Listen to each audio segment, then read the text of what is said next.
Hi, my name is Chloe and welcome back to PHS Now. I'm going to introduce you to the things we are going to talk about this year, so come on.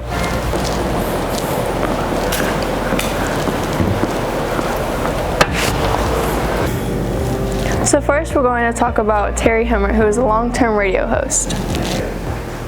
Hi, I'm Caitlin and I'm here with Terry Hemmert. Why did you go into the music industry? Because I love music, and I was very active in the band and orchestra and the choral stuff here in Piqua. My mom was a choir director, so I grew up with a lot of music. And I was also in a rock band, and I thought, wow, I want to do this the rest of my life. And then I realized, you're never going to make it. So then I thought, somehow I got to meet the Beatles. I was a huge Beatle fan. The Beatles just changed my life in Piqua. It was like a connection with the rest of the world. You know, sometimes you might feel isolated here, but there's a big world out there. I was such a Beatlemaniac in my junior year of high school. I was in study hall. I was supposed to be studying, and I had my geography book open with a teen magazine inside, and I saw a picture of a disc jockey interviewing Ringo Starr. And I thought, if I got to be a disc jockey, I could meet the Beatles. Makes sense. It worked. Well, I met half of the Beatles, but I've met like anybody that's ever worked with the Beatles, because I host a big Beatle fan convention every summer. And I've gone to Liverpool a few times, and they've been just really sweet and welcoming, and you know, it's been incredible. So a couple years ago, I'd met Ringo just in passing. Paul I've interviewed a whole lot, and Paul is like really friendly. In fact, I have a good story later about my mother and Paul McCartney. But there's a Piqua connection there. But Ringo, I just, you know, and he was in town for a concert. I wasn't working the concert, so I don't like to go backstage if I'm not working, because it's just like, it's creepy. Everybody wants to meet the star, and I just kind of, rather not. Makes sense. Yeah, and my boss said, I want you to go back and see Ringo. And I said, I don't like those meet and greets, you know, they're just kind of creepy. And so he said, no, I insist. So it turns out he set this up like a surprise, where they walked me into this room, and I thought I'd be in there, and he'd be sitting on the couch, and everybody'd be going by him and saying, hi Ringo, we love you, you know. And I walked in, and Ringo's standing there waiting for me, and the guy leaves me alone with Ringo. Turns around and walks out and shuts the door. And I went, well, and he goes, you must be the Beatle lady. And I went, uh-oh, busted. Call security. And Ringo and I had this amazing talk standing there like this, you know, that far away. And he hugged me. They said, well, give me a hug. So we hugged. And then I said, well, I want to, and I thought, what am I going to say? I didn't think I was going to talk to him. And I was like, geez. So I said, in 1965, I saw a picture of Jim Stagg interviewing you. And I thought, if I could be a disc jockey, I could meet the Beatles. And he went, well, here you are. You know, I said, he said, you waited a long time. I said, well, it was worth the wait. And we had an amazing talk. It wasn't like we were just chit-chatting. And I say, every time I get the chance to go to a high school or a college and talk to the students about, if you have a dream, follow it and see where it takes you. You never know, but nothing will happen if you don't get out of the house and take some risks and put yourself out there, which is what I did. Because going into radio, what I did, there were no women on disc jockeys. I mean, it was just, even in college radio, they were discriminating. And they wouldn't let me do national and international news. You could do campus news. I said, oh, great. I said, my parents are paying just as much as your parents to get an education. I should at least be able to audition. So, but they gave me a purpose and a plan, and I didn't know how I was going to do it, but it worked. It worked better than I even thought it would. And I told Ringo, I said, anytime I can, I go and talk to the kids and encourage them and tell them not to give up on themselves. Because I had so many people discourage me and say, you don't have what it takes, you'll never make it, or women can't make it. If I believed them, I wouldn't have made it. And sometimes you just have to be darn stubborn, you know? And you have to do your homework and be prepared too. It's not just waiting for lightning to strike. But I thanked him for giving me a dream. And he then said, well, I had a dream. I dreamed I was going to be a country and western singer in Houston, Texas. I said, well, you ended up in the Beatles instead. That's pretty good. But we had a great talk about music and how important music is. And I thought with being in radio too, I'd be close to music. If I can't make it as a musician, at least I'd be part of the scene. And it turned out even better than I thought. And I've had so many amazing experiences and met people that, met a lot of my heroes, and they didn't let me down. I mean, it's really, because you think, oh, you'll meet them and they'll be real jerks, but not necessarily. Especially with the Beatles, because Paul and Ringo are as nice as can be. I never got to meet John and George, but just the other day I interviewed John Lennon's son, Julian. He's coming out with the first album he's done in like 20 years, and it was a Zoom interview, and I held up this picture of us together in the 80s. I said, these kids, and he cracked up, and that was a good way to start the interview because it kind of lightened things up, and we had a great interview. I never thought I could interview because that's not what I wanted to do. I just wanted to play records and be a DJ, but I got pushed into doing interviews, and I was scared to death, and it turns out to be a big part of my career. But I learned then just you have to push, and you have to, even if you're scared, do it, and that's what I would impart to you guys. If you're going into the business, it's a tough business, but it's not impossible. And if you really, because I worked so hard at being prepared, like studying music and music history, and of course I was a geek anyway. I was a big fan, so I had records when I was a teenager, and really into it. I just expanded it, and now I'm doing a lot of stuff on Facebook, music education stuff. I'm still teaching at Columbia College. I'm doing a series again. It was off for 2 years because of COVID, but I work for the Chicago Symphony Orchestra and do a pre-concert program that welcomes people that know rock and roll but don't know classical music. And it's not classical music for dummies. It's me making connections with the music they know and showing how it influenced it, or maybe talk about a subject and tie in a rock song that they know, and then here's the classical one that they don't know.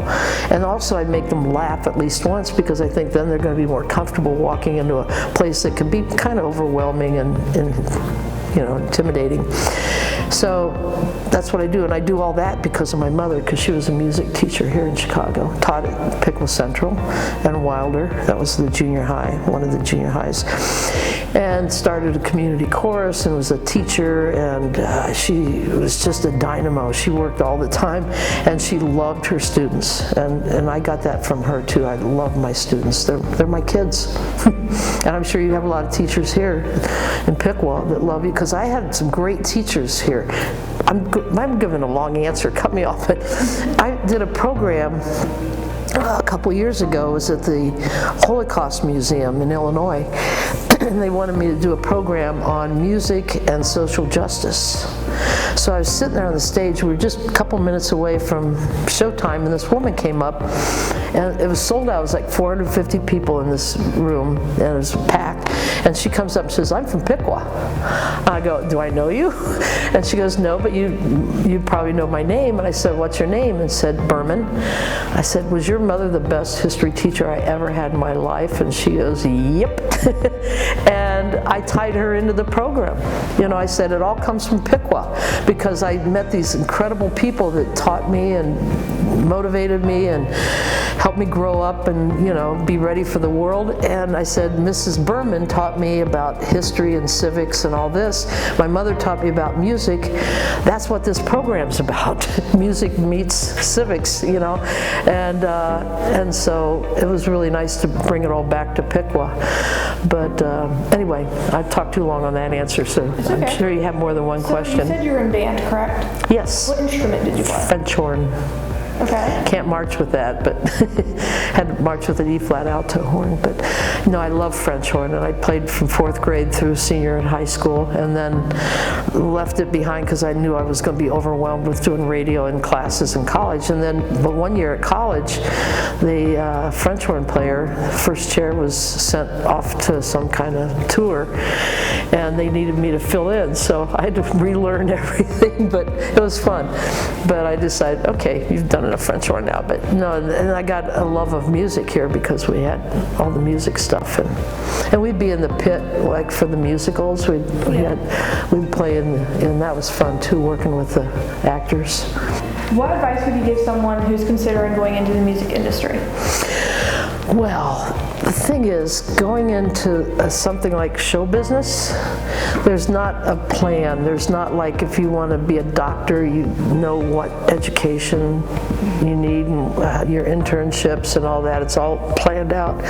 This is like show business, and some of it's luck, and a lot of it is talent and skill and paying your dues.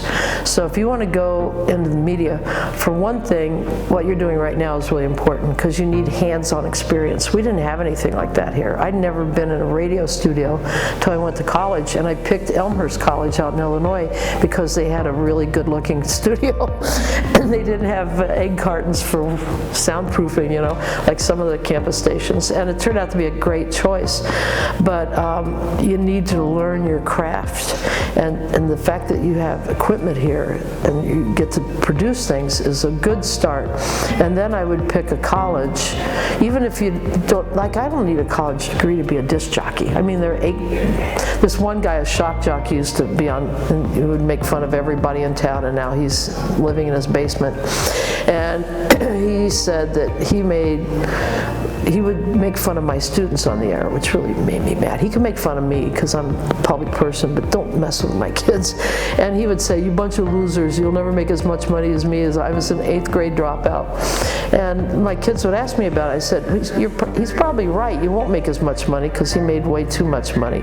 But that's not what it's about. At the end of the day, it's about doing work you're proud of and learning and meeting incredible people in the business. So I would say, you know, do everything you can here. Do things you don't think you want to do. Like interviewing said, you know, turned out to be one of the best parts of my career.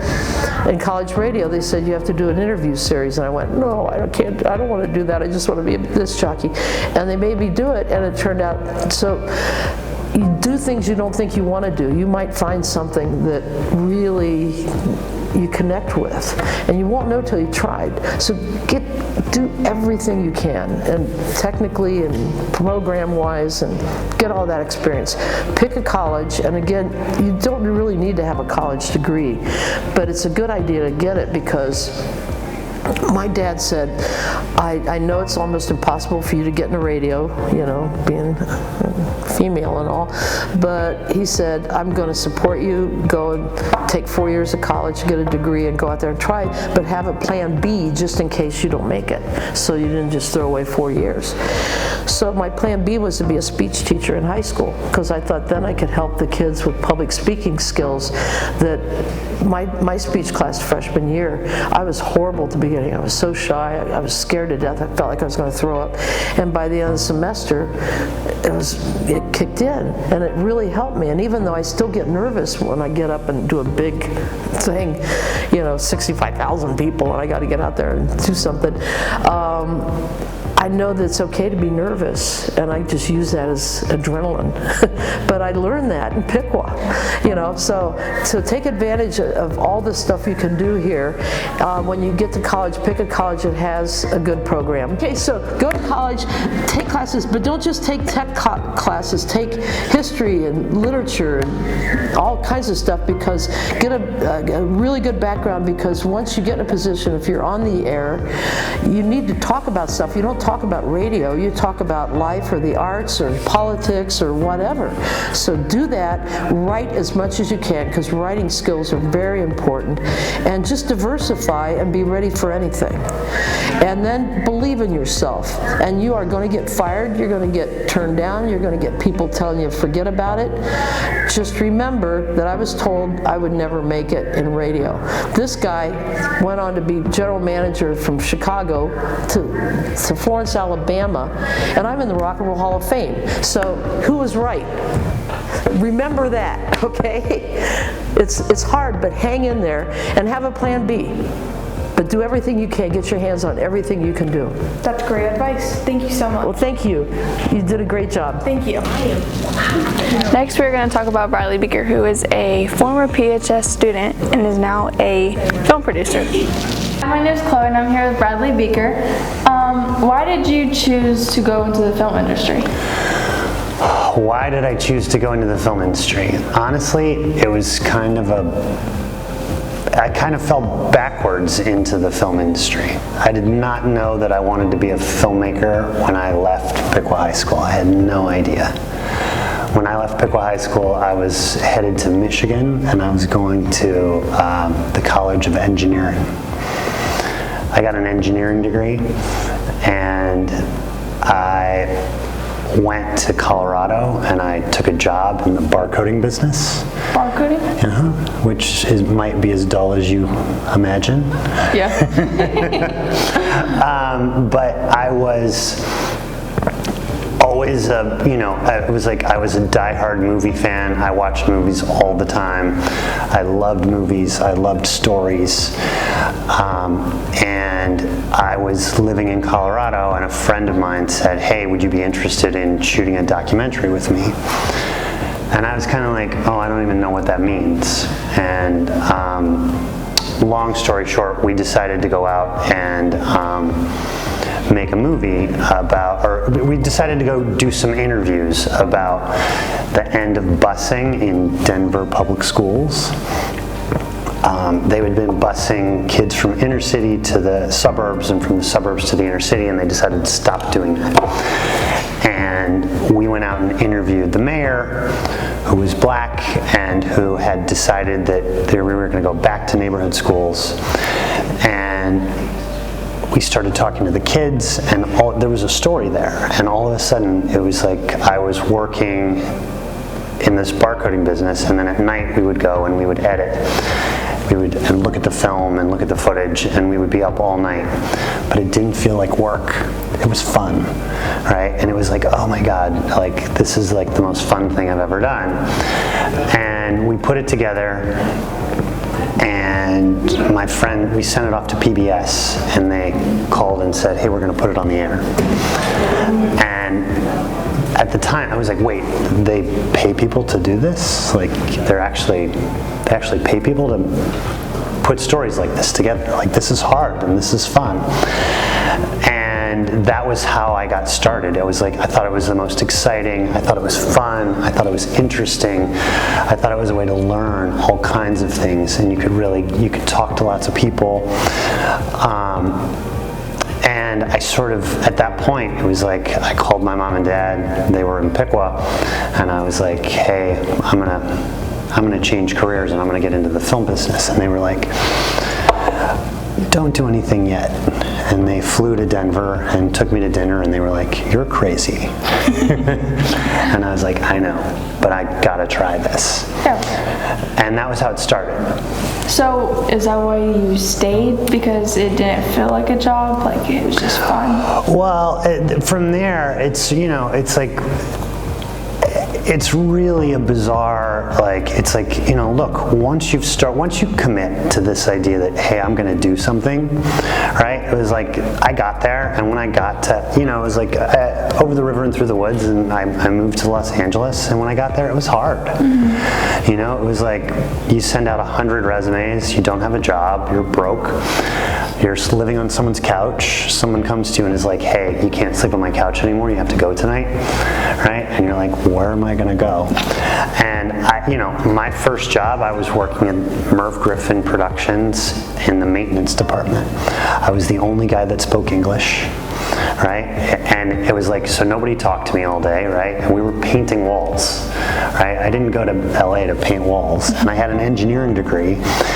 And, I'd been working in barcoding. It was like, what am I doing here? Mm-hmm. But I knew that it was like every day that I went to work, it was like they're paying me $4.25 an hour. But it was every day I went to work was a day that I wasn't spending money doing something else. Mm-hmm. So I was saving just a little bit and a little bit, and I was waiting for the phone to ring. And sooner or later, the phone did ring, and I got a job as an editor, and I sort of got my foot in the door. Mm-hmm. And it's like, why do you stay? I think you stay because once you commit to try something, it's like, I've always felt like you have to see it through. Yeah. Right? Mm-hmm. It's like, I wasn't going to give up, and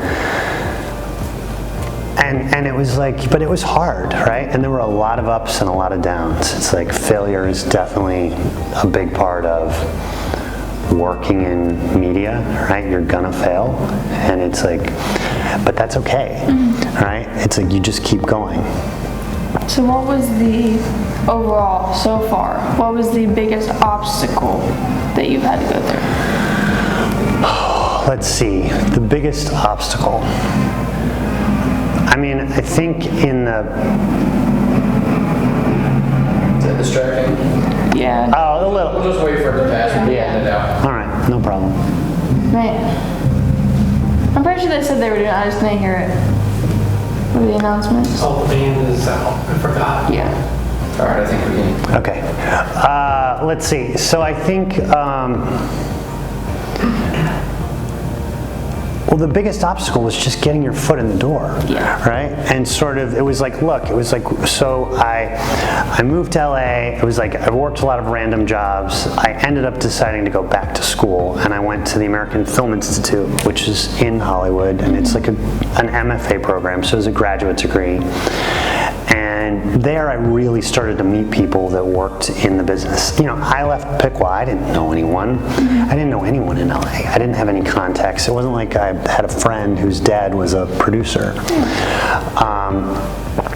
But in school, I started to make contacts. And when I got out of school, it was like my first job was at The Bachelor. And I was an editor on The Bachelor, and they put me on the night shift. So I started, it was like my shift was 7 p.m. to 5 a.m. Right? So my day started at 7 and it ended at 5 o'clock in the morning. Now, there is no way to have friends or to see people when you work through the really weird hours, right? But I will tell you that I loved that job. It was ABC. It was a big network. And I worked really hard. I wanted my work to be great. I would show up on the weekends to like check my cut to make sure that, and the producers would be there and they would be like, "What are you doing here? Excuse me, why are you here?" Right? And you'd just be like, "I work here." And you're like, "Uh-huh." They didn't like me. Do you know what I mean? I did not fit in. I was not one of them, right? And I was never gonna fit in, no matter how hard I tried. Yeah. And so it was like, it wasn't a fit, right? But my work was good, and they kept me on, and I worked there for a year, and it gave me all the days that I needed to join the editors union. And when I had enough days to join the editors union, I had a friend who was on a show called Nip Tuck, which was brand new, and it was done by a guy named Ryan Murphy. And he said, "Come be my assistant." And I said, I'm not going to be a very good assistant. I'm an editor, but I'm not a very good assistant editor. He was like, "But come try." And I walked in the door, and that was the day that I met Ryan Murphy. And Ryan Murphy was the person that made everything possible for me. It was like, I understood what he was trying to do. I understood the tone that he was trying to achieve. You know, he was trying to smash like really dramatic things with comedy, right? So it was like someone would say something really awful, really serious, and then there would be a joke, right? And not everyone understood that. So you'd be in the editing room, and we'd be watching, and he would say, "Stop, what's wrong with this?" Right? And he would look around the room, and he would go around the room, and he'd be like, "What do you think? What do you think? What do you think?" But I knew, and I didn't know him, or I saw it. Like, I knew where the joke was. It was like I recognized, and immediately, so we had an understanding of, or I had an understanding of what he was trying to do. And he opened every door that, it was from there, it was like I just happened to be, attaching myself to a rocket ship that I had no idea. And my position with him there from that point on, it was like, he would say, it was like, I told him very early that I wanted to be a director. But it was like, we were sort of on this ride, and at any point he would say, "Well, what do you want to do? What do you want to do?" And I would say, "I want to do whatever makes me most valuable to the company, right? Whatever makes me most valuable to this organization."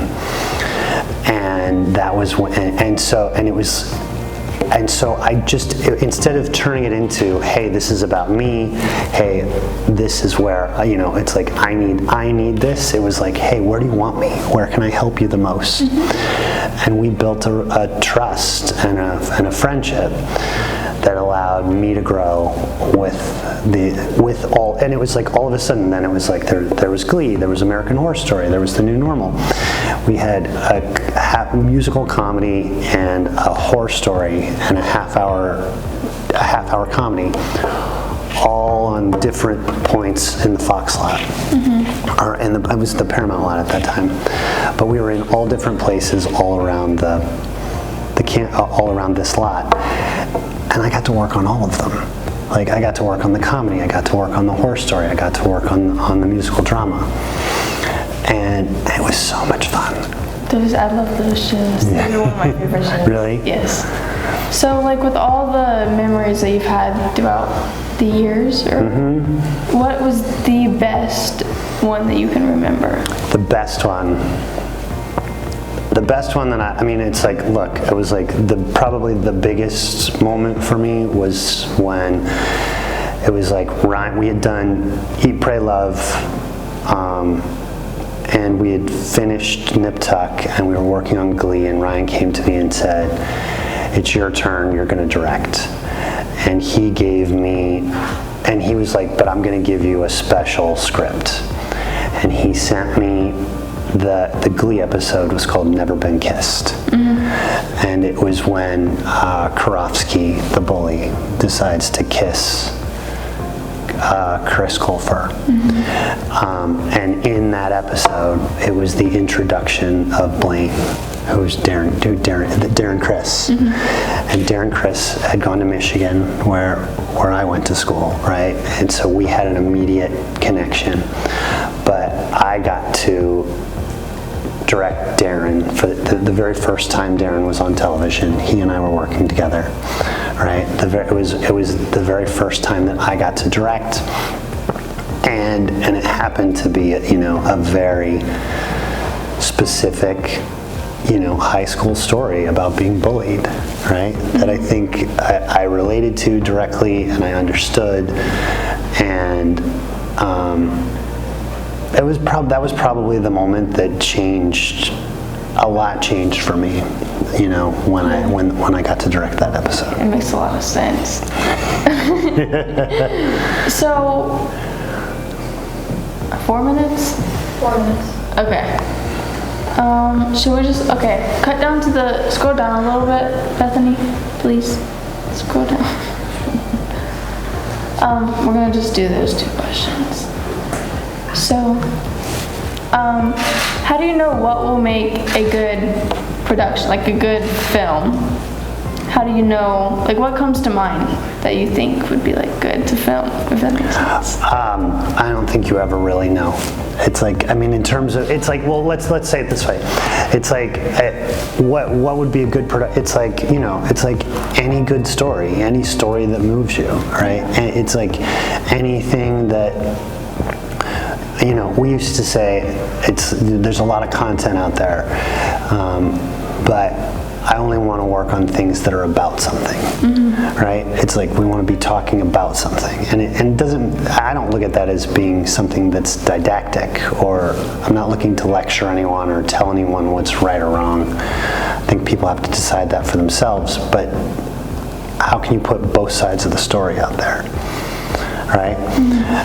And so to me, it's like there's good drama everywhere, right? I mean, there's great. It's like everybody's got a story, right? And you can find it anywhere. There's always that thing of what's going to hit or what's going to make a hit, and it's like, look, if anybody knew that, if the studios knew that, they wouldn't have us, because they would turn it into widgets and they would just manufacture it over and over. There's a certain alchemy, right? There's a little bit of magic that comes with making something that's a hit. Yeah. So what, advice would you give to the people who want to go into the film industry? What advice? If you want to get into film, I think, okay, here's what I would say. If you want to get into film, if you wanted to go to if you wanted to get into the film industry, what I would say is you should be prepared to be patient, right? And you should be prepared. When I got there, it took me 10 years to get to where I wanted to go, right? It was like from the day that I started to the day that I became an executive producer on a TV show, it took 10 years. And if you'd have told me before I left and I was going to move to LA that it was going to take 10 years to do something, I probably would have said, I'm not going to do that. I probably wouldn't have done it, right? That's a long time. That is long, very long. However, it's like, in its own right, it's like of my friends that moved and were successful very quickly, right away, none of them lasted because they didn't know what the business was really like, right? It was like they were so successful so fast, and then all of a sudden they were gone overnight. Well, thank you so much for coming out here and letting us talk to you. It means a lot. So thank you. Thank you so much for having me. You're welcome. So next we're going to talk about a student who actually saved somebody's life in a major incident. So Hi, I'm Caitlin, and this is Serendipity, and welcome back to the first PHS Now story. Okay, so Serendipity. You saved somebody's life, correct? Yep. So what exactly happened, and how did it happen? One of my friends and I were messing around, and he ended up sticking his arm out on a door that I was trying to close, and I closed it a bit hard apparently, and his arm went through the window. He immediately started bleeding a lot, and I had to do all the first aid stuff and stop the bleeding and get 911 on the phone, and it was very messy, and I had the ambulance came and dragged him out of there, and rough day. Well, good job doing it. Did you have to do something like that before? No, but I've been in similarly stressful situations in the past. Who do you have to thank for teaching you, like, the skills you use to help him? Like Mrs. Smith from health class, and also just like general first aid stuff on the internet, because I'm really interested in that type of thing, so I've just kind of done research on that in the past for fun, but a lot of it was from health class with Mrs. Smith. now we're going to talk about Miss Smith, who teaches health here at PHS. So come on. I'm very proud of the student. It's very great to hear that they were able to use their skills that they learned here in class to save someone's life. And so how important is it to learn these skills? I mean, it's a matter of life or death for some people. If you're around your relatives, friends, family, you're going to want to have the skills necessary to just help them. And if that just means calling 911, if that means applying a tourniquet, if that means giving CPR, do whatever you can to help in that situation. Thanks. You're welcome. Now to talk about Mr. Kaiser. He is the coach for the new esports team, which you're going to hear about shortly. Hi, I'm Rob Messick. I'm the principal of Piqua High School, and we're our first installment of PHS Now, and I'm with two young men from our esports program that we just started this year, and they're going to introduce themselves. I'm Jacob, captain of the esports Rocket League team. Hi, I'm Brady Stahl. I'm the captain of the Smash Bros team. All right, so kind of a little bit of history. Last year, well, about a year, yeah, it was about last year, I was approached by some students about getting together an esports program, and we kind of looked into it. We knew that when we started having that conversation last year that we were too late, because there's actually a season, right? It's not just kids going around and just playing the games. There's a season where you compete across Ohio, and so we had to put it on pause, and but this year is our inaugural year, right? So now we are competing in 2 games. What are they again? We're Rocket League and Smash Brothers, is that correct? And so our mouse guys, and I've told you this before, I don't know very much about gaming, but why don't you tell us a little about what is Rocket League?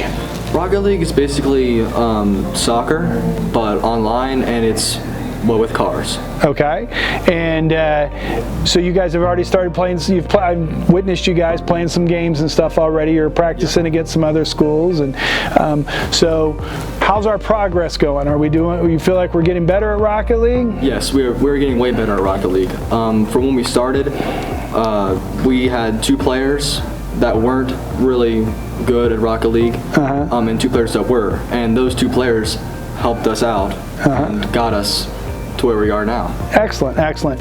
And I guess the thing is the PIC was really joining into this late. Yes. Some of these teams have been together, I think, almost like 5 years. These programs have been going, and this is our first run at it. So that's good stuff. And tell me a little bit about Smash Brothers. So Super Smash Brothers is a crossover fighting game between various video game characters, mostly comprising of Nintendo characters. It's kind of in its own genre of fighting games. It kind of started the platform fighter genre. And our team, well, it mostly comprised of newer players to the game. A lot of them have shown incredible growth as players, and they're getting really good. Excellent, excellent. And you guys are hoping to actually start competing in the spring competition, right? Yes. And so one thing when we were kind of exploring into this is that this is a statewide tournament that you guys will be competing in. And they actually have if you're good enough, they actually have a state tournament in Akron, Ohio, at Akron University. And Akron University has their own esports arena. So, because we wanted to, as always as we do in PICWA, we always try to give the best that we can for our kids. We decided that we needed to create our own esports facility. So can you guys tell me a little bit about where you guys are practicing in this new facility we got here? How do you like that? This facility is mainly Rocket League's facility, and I'll let him explain what's in there. All right. But we mainly use these computers right here, these 4 computers, and I really like what's here. It's pretty neat, isn't it? Yes. Pretty neat. So these computers here, they are dedicated just to our gaming. They're not like our regular computers. So whatever they do to these computers, I mean, like I said, they're dedicated just for the gaming. And I know that we're actually these monitors. There's supposed to be monitors up here on the wall. They haven't. Well, actually, there's one back there. Obviously, we put in these new computers, and there's going to be big screens put up there because I know that Rocket League has been practicing in the back, but we're going to be these that same TV screens are going to be coming up here, so you guys can practice out here as well. So it'll all work out that way.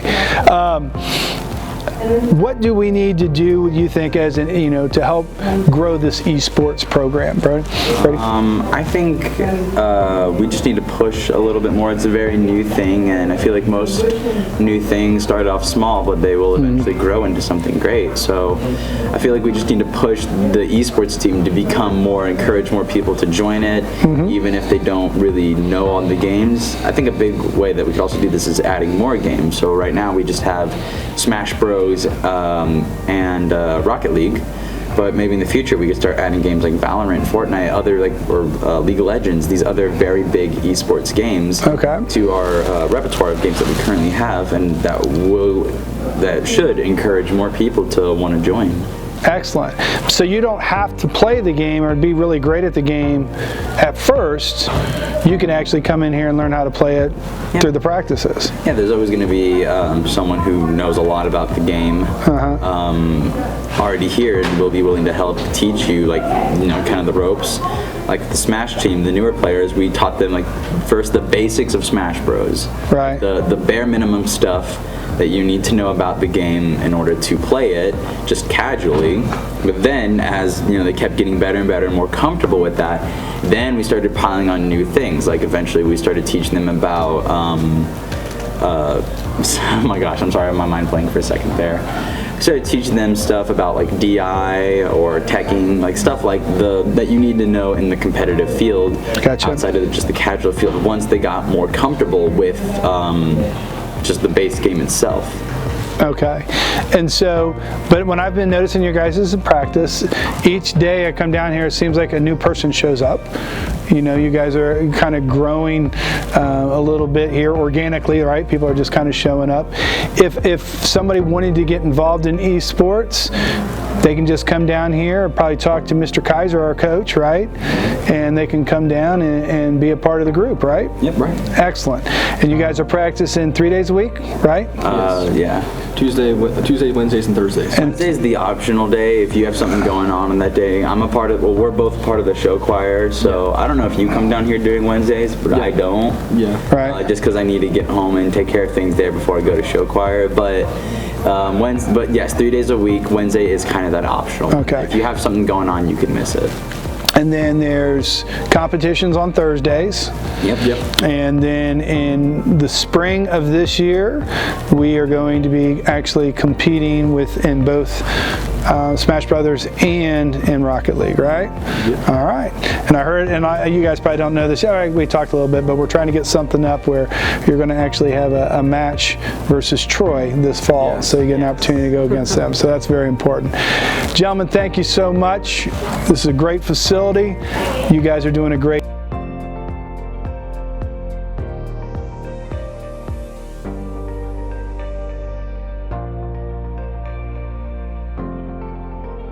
Today we're here with Gorka, a new foreign exchange student from Spain, and we have picked a few questions from the student body. So what is a place in your country that you wish everybody could see?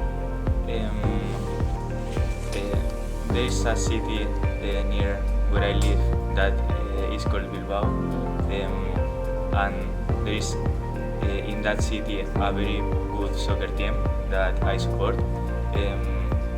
And the place that I want to say is San Mamés, is the stadium of the soccer team, and they call the Cathedral of Football, of soccer. Yeah, so that one. Okay. If you could visit one place in America, where would it be? I have been there, but I will go to New York again. Because there are beautiful buildings and skyscrapers. Is there any place, like a certain place in New York? No, in general. Okay. Yeah. What is something we do in America that surprised you or shocked you? I will say go to the to see the sports. I mean, in general sports, everyone go to see them. So yeah, I like it. What are some of the events or biggest festivals in your country? Near my city, there are like bulls races. People run, and the bulls are like in the back of them. So yeah. Have you ever heard or been to a thing called Ibiza? Ibiza? Yeah. Where I go on holidays, it's near Ibiza.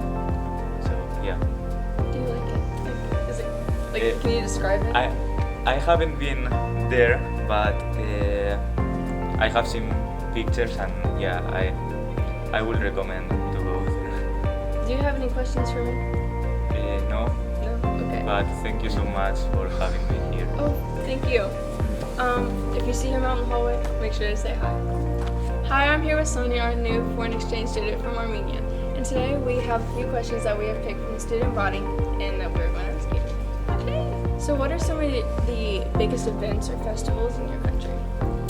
So one of the biggest events that all people like in Armenia, it doesn't have like certain day, it's different days every year, depends on the year, but it's usually on July, and it's festival when people just drench each other with water, just strangers, you can just walk and someone just will drench you with cold, really cold water, which sometimes can feel really good because summers are hot in Armenia. And I really like that festival because it's just funny, you can play with strangers. It's the only day of the year that you can, I don't know, do something like that without punishment, just to drench some stranger with water. Yeah, kids like it, I like it too. Is there like a certain place in Armenia that you wish everyone else in our country or anyone could see?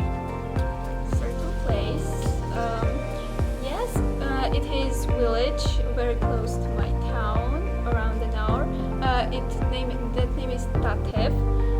It is very old village and it is famous for two things. There is one of the oldest churches in Armenia and in the world as well. It was built in 8th century or 9th century, so it's pretty old and it's very beautiful. I love it. And I've been there a lot of times. And there is also like it's not zip line. It's zip line, but with a cabin, like you're riding there. I don't know the word in English, but it's the longest in the world. Like no world is the longest road like that, and it's kind of high and very pretty nature. It is very beautiful. I would like to more people visit that village. It's pretty. It's hard to get there because of mountains. Roads are kind of bad a bit near the territory, but it's really pretty.